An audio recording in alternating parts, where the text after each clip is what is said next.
വന്നിരിക്കുന്ന ഒരു മാങ്ങ വീഡിയോ ആണ്. മാങ്ങ നമുക്ക് മരത്തിന് പറിച്ച് കൊണ്ട് ഇവിടെ റെഡിയാക്കി ഇരിക്കണം. പിന്നെ നേരെ ക്യാമറ എന്ത് ചെയ്യാം, പോയി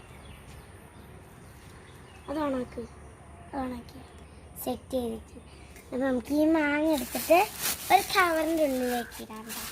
ഇത്തിരി മുളക് പൊടി ഇട്ട് ഇങ്ങനെ പരത്തി കൊടുത്ത് ഇത്തിരി ഉപ്പെടുത്ത് ഇവിടെ പരത്തി കൊടുക്കണം. നേരെ നമുക്ക് മാങ്ങയുടെ അടിക്ക് നമുക്ക് ഇതിന് മേലെ ഇഷ്ടമൊന്ന് അടിക്കണ്ട.